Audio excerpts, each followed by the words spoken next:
Hello there, one and all. I'm back with another review on She-Ra and the Princess of Power, and today I'll be sharing my thoughts on Season 3, aka Season 2 Part 2. And yeah, now that I've watched Season 3, I can definitely see why some people thought I should have watched it alongside Season 2. They were originally meant to be one big season before Netflix split them into 2 parts, so it didn't feel totally complete until now. On the other hand, being the second half of the season means that I got to jump right into the action. Each of these 6 episodes were an absolute blast, and I can't wait to talk about them. Now, just like Seasons 2 and 3, this review will be split into 2 parts. The first half will be my general thoughts about the entire season, and the second half will be additional thoughts on specific episodes. This probably goes without saying, but spoilers are ahead, so if you're not caught up to the end of Season 3, you have been warned. With that said, let's dive into my take on She-Ra and the Princess of Power Season 3.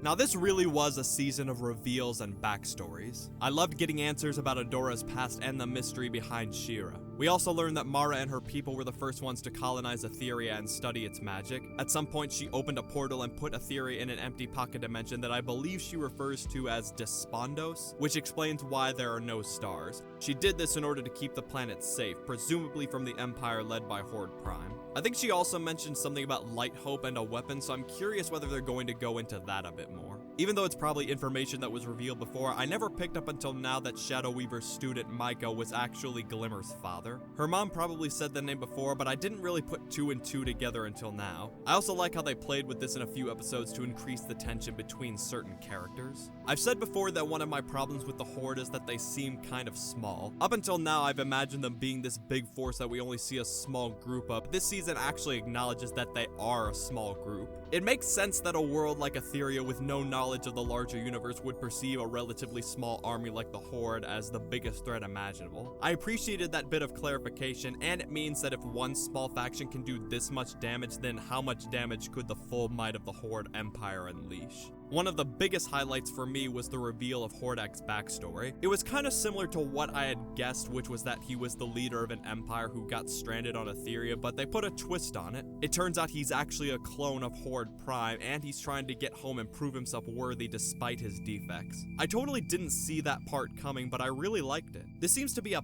pattern with the show now. We're presented with a threat, we learn more about it, realize that it's not exactly what we thought, only to offer a bigger threat beyond Etheria. It allows us to sympathize more with certain characters, and it makes me appreciate elements of the show that I didn't fully appreciate before. This specific reveal also adds new dimensions to Hordak's leadership. He constantly insults and mistreats his second-in-command, whoever it happens to be at the moment, even though they do most of the work, which now makes sense because he was once in that position. It's his way of feeling powerful and dealing with his own past insecurities, and because of that, he's repeating Horde Prime's mistakes, which comes back to bite him in the form of Catra. I was also surprised that Horde Prime calls Hordak his little brother. When Hordak referred to him as a brother a few episodes before, I thought he just said that because they're clones, but it seems that these 2 in particular really see themselves as brothers, which I guess makes sense because Hordak was his second in command. It'll be interesting to see them explore this more next season. I thought it was interesting seeing Shadow Weaver help Adora. I was waiting for her to betray them at some point in the season, but her motivation for helping them does make sense. Doesn't mean she won't betray them later, but I thought it was still cool. I also love everything that happens with the 3 big villains. It's kind of tragic because Shadow Weaver and Hordak are actually the ones most likely to stop Catra, but like she said, they're the ones who made her this way. It also seems to depend on which villain has someone in their lives that they actually listen to. Shadow Weaver has Adora for the time being, Hordak has Entrapta, and while Catra does have Scorpia, she doesn't always listen to her because she's blinded by all her rage that's been building for so long, and now it's gotten to the point where she basically has a mental breakdown over the course of the season. It was really weird seeing Catra be the one to manipulate Hordak and that Shadow Weaver is the one trying to stop her even though she helped make Catra in the first place. The show really seems to be paving the way for Catra to become the main villain, or at least it seems that way to me. I really enjoyed the progression of both Catra and Scorpia in this season. Catra's ever-growing hatred of Adora and blaming her for all of her problems is honestly pretty heartbreaking at this point. I still love Scorpia though. She's always full of energy and has a positive attitude, and I admire her commitment to Catra no matter what happens. The scene between Catra and Scorpia in the prison was really great especially. It was really touching at first, but then it was kind of sad when Catra basically rejects Scorpia's friendship. I like seeing Catra in this kind of transition period. She's no longer totally loyal to Hordak, but she still feels that friends are a weakness that caused her problems to begin with, so she's not quite ready to change. That scene really kind of seems to summarize everything that's going on with these characters throughout a majority of the season.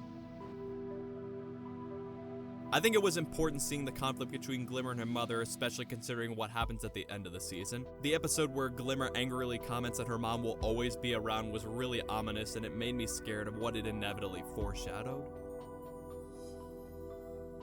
The two characters that really surprised me though were actually Entrapta and Hordak. She showed genuine sympathy and understanding towards him, which he's probably never had before, and we get a peek behind her over-the-top facade. She always talks about going where science takes her, but it seems that her past friendships with the princesses and Catra really hurt her, and so now this is where she feels like she belongs. I almost wonder if this is the beginning of a redemption arc for Hordak now that we know about Horde Prime. He's able to have sympathy for Entrapta when she calls herself a failure because he was discounted in the past. I mean, Shadow Weaver changed sides, and Adora said she had to believe that people in the Horde can change, so I guess anything is possible at this point. We see how much Entrapta and Hordak care about each other, so I wonder how long it'll be before they're reunited and how that will work out. So those were some of my general thoughts on elements that recurred throughout the entire season, so now I'm going to give a few more thoughts on specific episodes.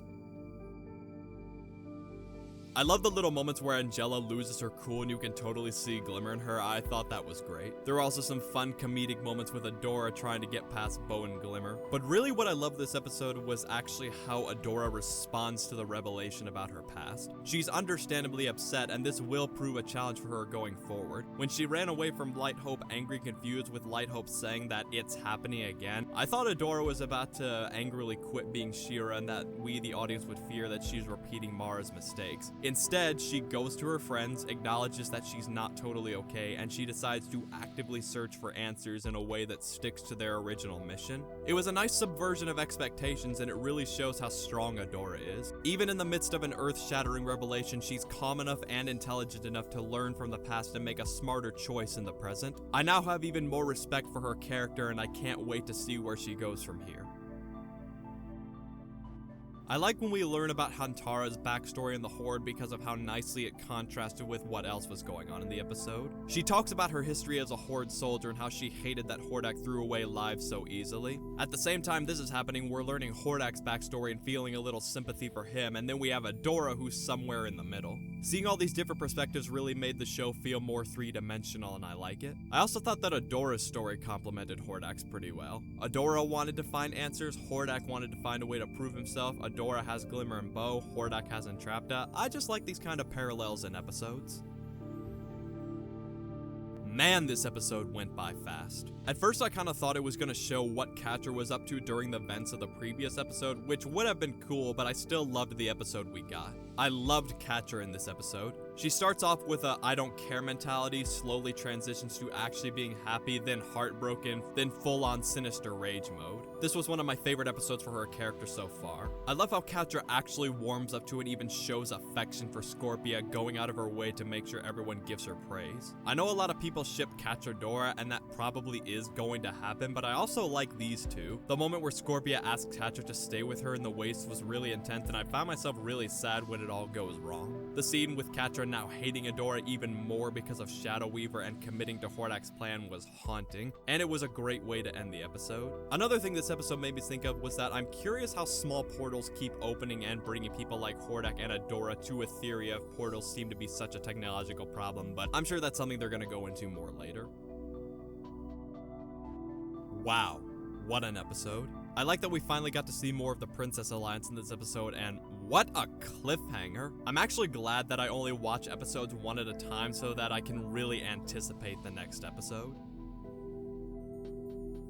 Of all the ways this episode could have started after what happened last episode, I did not expect this. I liked seeing an alternate timeline of what would have happened had Adora never joined the rebellion. I also think they could have rolled with that idea and shown Adora fighting Glimmer and Bow, or retell moments and battles we've seen before, but this time with Adora fighting for the Horde. Granted, there probably wouldn't be time for that since the world is supposed to be falling apart, but it would have been a cool idea anyway. It was also great getting to see Adora and Catra be friends again after so long, and you can really feel how much they care about each other. This made it more sad as it slowly unraveled and things became worse. The scene where Catra apparently died and Adora broke down crying was heartbreaking, but I was really excited for the season finale.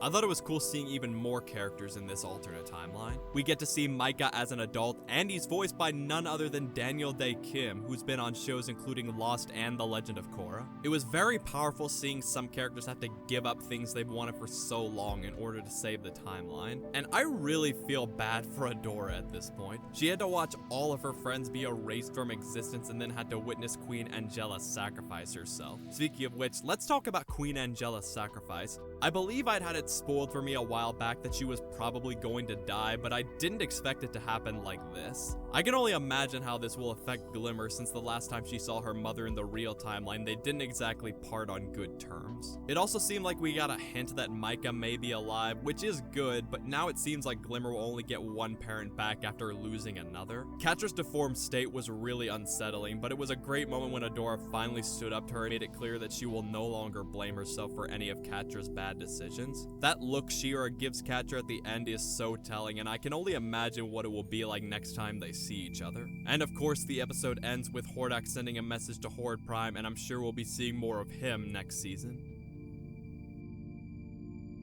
So now I'll wrap up with some questions I have and some things that I'd like to see next season. At some point, I'd like them to go into Dora's relationship with her other friends from the Horde. I know she wasn't as close to them as she was with Catra, but she was still their friend, so I think that they could do more with that. I really want to learn more about this Madame Raz who knew Mara, and I want to see Mara's full story. We've gotten so many revelations this season that I can't imagine it being too far away. I wonder if Angela could actually be alive and if Mara could be with her. Is Micah really alive, and where is he? How will Hordak's army mesh with Horde Prime's empire when they arrive? And what will it be like for Glimmer having to adjust to being queen?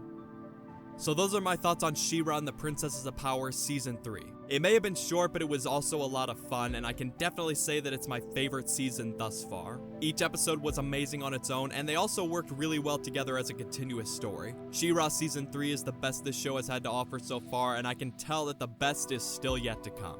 But what are your thoughts on She-Ra Season 3? Do you agree with my review? What was your favorite episode of the season? Whatever it is, share your thoughts down in the comments and let me know what you thought. And as always, be sure not to comment spoilers for anything that happens post Season 3. If this is your first time on my channel, be sure to leave a like, subscribe, and hit the bell for more content. Also be sure to check out my other videos, it really means a lot. Thank you so much for watching, stay safe, and have a great day.